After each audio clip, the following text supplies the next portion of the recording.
Internautas de Itapipoca, um abraço do professor Ivan Paixão, que neste momento está colocando no teu celular o vídeo número 54, resultado da pesquisa sobre a Itapipoca e a sua história. Na Itapipoca, desde os anos mais recuados, a sociedade sempre foi convidada para participar de festas dançantes ou no Clube Social Imperatriz, CSI, o mais antigo, ou elas eram realizadas com mais frequência na Associação Atlética Banco do Brasil, mais conhecida como AABB, cujas festas eram em números menores. Contudo, as duas agremiações dançantes funcionavam com absoluta normalidade durante longos anos. No período áureo destas festas, havia empenho especial, principalmente pela diretoria do Clube Social Imperatriz, na qual estive junto durante vários anos como um dos diretores da entidade, e nos esforçávamos para trazer o que havia de melhor em conjunto musical para abrilhantarem as noitadas, e estes conjuntos vinham de Fortaleza porque lá estavam as suas sedes.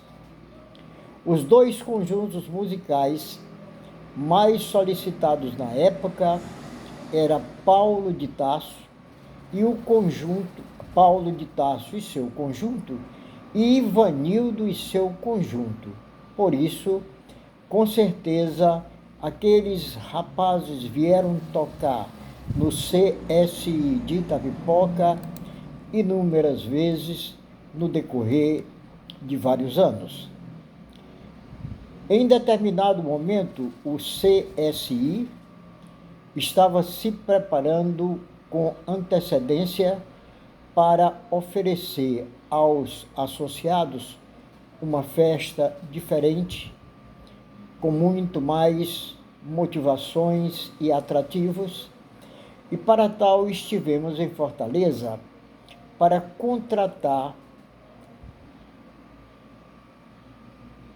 contactar com o representante de uma orquestra do Caribe que estava fazendo uma turnê pelo Nordeste do Brasil.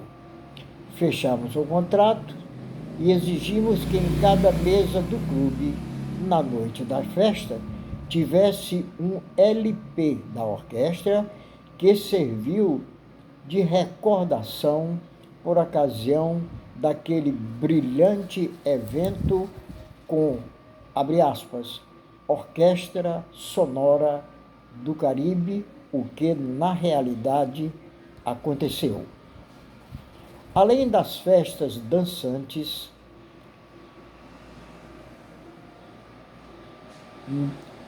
na entrada do clube pela Avenida Anastácio Braga, pelo lado da Rua Duque de Caxias, existia a quadra de esportes feitas de cimento, com 6 postes também de cimento, e o restante cano, onde em cada extremidade havia um refletor, 3 de cada lado, com um total de 6 refletores, suficiente para jogos noturnos, arquibancada de cimento do lado poente da quadra, no fundo o barzinho, sob o comando do Sebastião Galça. Neste tempo, aconteceu a maior influência de público para aquele local, porque o ginásio Pio XII, nesta época funcionando no centro, estava participando do campeonato de futebol de salão promovidos pela entidade mantenedora daquelas escolas que estavam espalhadas por todo o estado do Ceará, sob o comando da SENEC. E esta entidade promovia este campeonato anual entre as escolas, com jogos de ida e volta. E quando Pio XII tinha que receber um dos times de outra cidade, havia propaganda e bastante motivação, e a quadra esportiva do CSI ficava pequena para acomodar tantos torcedores. E quando os gols do time local saíam, era uma loucura de alegria, gritaria e o mais que tinha direito. Era um verdadeiro espetáculo. No período do Carnaval, o Clube Social Imperatriz abria suas portas para a quadra Momina. Havia fantasias, pequenos blocos no salão com seus estandartes, e a festa relaxava os participantes, apenas a diretoria atenta para coibir qualquer excesso. O que mais ajudava para que estes acontecimentos sempre ocorressem em paz era a própria frequência seletiva dos sócios e seus convidados, observando-se a disciplina, porque cada um, até certo ponto, formava uma grande família. Naquele tempo, já se esboçava um carnaval de rua com a participação de blocos. Bem antes da data do dia de carnaval, a Francisca do João Pretinho juntava os componentes do bloco que ela dirigia, e na sua casa por trás da catedral se ouvia as batidas dos tambores e os membros do bloco ensaiando até certa hora da noite, certamente incomodando os vizinhos. Isto se explica porque Francisca gostava tanto como seu pai de festas, porque João Pretinho e outros parentes muito antigamente fundaram e fizeram funcionar por vários anos o Clube Operário, que finalmente foi transferido para o Clube Casa de Farinha. Portanto, está no sangue esta inclinação por festas, e a Francisca acabou também aderindo ao carnaval. O Bloco dos Sujos tinha sede na Fazendinha, porque ali existia bastante apoio dos habitantes, os jovens do bairro. O Zé Antônio era o compositor e puxador do samba-enredo. O Ivo, meu irmão, um dia foi rei momo no bloco. Os participantes e amigos do bloco pagavam as despesas para a compra de tambores, implementos e bebidas. E nos 3 dias de carnaval era um festival de goma e cal na cabeça de quem passava pela Fazendinha, naquele quarteirão, para mais tarde o bloco desfilar juntamente com outros existentes nesta terra do sopé da serra da Uruburetama, todos gritando e tocando o Zé Pereira. Como bloco de rua, é bom destacar o maracatu, com suas alas vestidas de baianas, saias brancas largas e muito longas, arrastando pelo chão, corpos pintados de preto, simbolizando os negros africanos, e desfilavam dentro das suas alas, no passo e no ritmo do maracatu, da pancada do bumbo, do toque dos chocalhos e dos triângulos. Cada baiana exibia sua larga saia, e no meio delas estava aquela mais alta, que trazia na cabeça o balaio de frutas. O que fazia este papel era um marchante de tapipoca, alto, moreno, forte, Seu nome era Zé da Bem-vinda. Os pés de tão grande não havia calçado para o seu número. E ele vinha de meião de jogador de futebol, fazendo as vezes de calçado. Este bloco estava constituído, na sua maioria, por pessoas simples, contudo, alguns mais abastados, por gostarem do folguedo, se infiltravam e todos eram bem-vindos, porque o que contava era a descontração, se transformando numa figura das terras dos pretos, onde, daquele jeito, segundo imitavam, participavam de suas danças tribais. Série de acontecimentos alheios ao nosso conhecimento, ao transcorrer do tempo, que nortearam outros rumos para estas entidades promotoras de festa de Itapipoca. O certo é que o CSI e a ABB e a Casa de Farinha pararam de funcionar total ou parcialmente.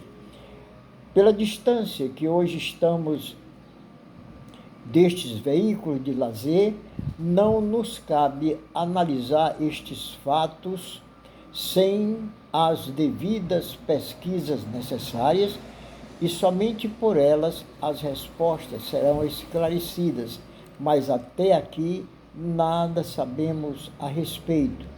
Devemos apenas esperar, porque um dia tudo será esclarecido. As casas festeiras do bairro da Estação cederam lugar às ruas organizadas com residências bem estruturadas. Em consequência, o bairro foi incorporado à cidade dentro da normalidade. Os trens que no passado transportavam cargas e passageiros, desde muitos anos atrás, transportam apenas cargas. A estação, por seu abandono, foi sucateada. Os trens de carga que continuam passando em frente do prédio abandonado passam apenas de passagem, inexistindo funcionários e pessoas naquelas calçadas ventiladas de outrora tão concorridas. O tempo passou e novos acontecimentos se concretizaram no andamento célere de uma sociedade dinâmica. Encerrando mais este vídeo, nós colocamos no teu celular mais um poema. O título é Lacerdinha. Eu quero apenas lembrar que Lacerdinha foi um político que no Rio de Janeiro criou tantas dificuldades para a população que resolveram apelidá-lo com o nome de um minúsculo besouro que, quando caía nos olhos das pessoas, ardia demais. E ele foi chamado Lacerdinha. E aqui está o poema. No tempo das andorinhas, elas enegreciam a praça da Matriz. Todas as tardes, elas em multidão sobrevoavam o céu. Ao escurecer, afunilavam de vez sobre os pés de Benjamim. A algazarra era grande e a sujeira também. Que fazer? A natureza é assim. Depois vieram os pardais, espantaram as andorinhas, aí sim. A gritaria aumentava e a sujeira continuou. São dos pássaros, as árvores que a mão de Deus as plantou. Ocorre apenas a troca. A maior são os insetos e as folhas os ocupou. Os olhos do povo avermelhado, quando caía um deles lá dentro, coça, arde, dói, é uma peste daninha, este tal de Lacerdinha. É igual ao governador que aparecera ao povo do Rio de Janeiro, solução cá do prefeito, todas as árvores derrubar. A praça ficou limpa, o problema resolveu. A contragosto do povo, o sol sertanejo tornava a voltar para aquele lugar. Nos bancos ninguém mais podia sentar. Assim nós estamos encerrando mais este vídeo, que tem por número 54, fruto da pesquisa pela qual nós estamos contando a história do município de Itapipoca. E no encerramento de mais este trabalho, nós te formulamos um convite para que todos os domingos, às 18 horas, esteja aqui conosco, na Fazendinha, na rua Coronel Bento Alves, onde nós estamos nos reunindo para glorificar o nome do Senhor. Por tudo, nós te agradecemos, te desejamos muita paz e que Deus te abençoe.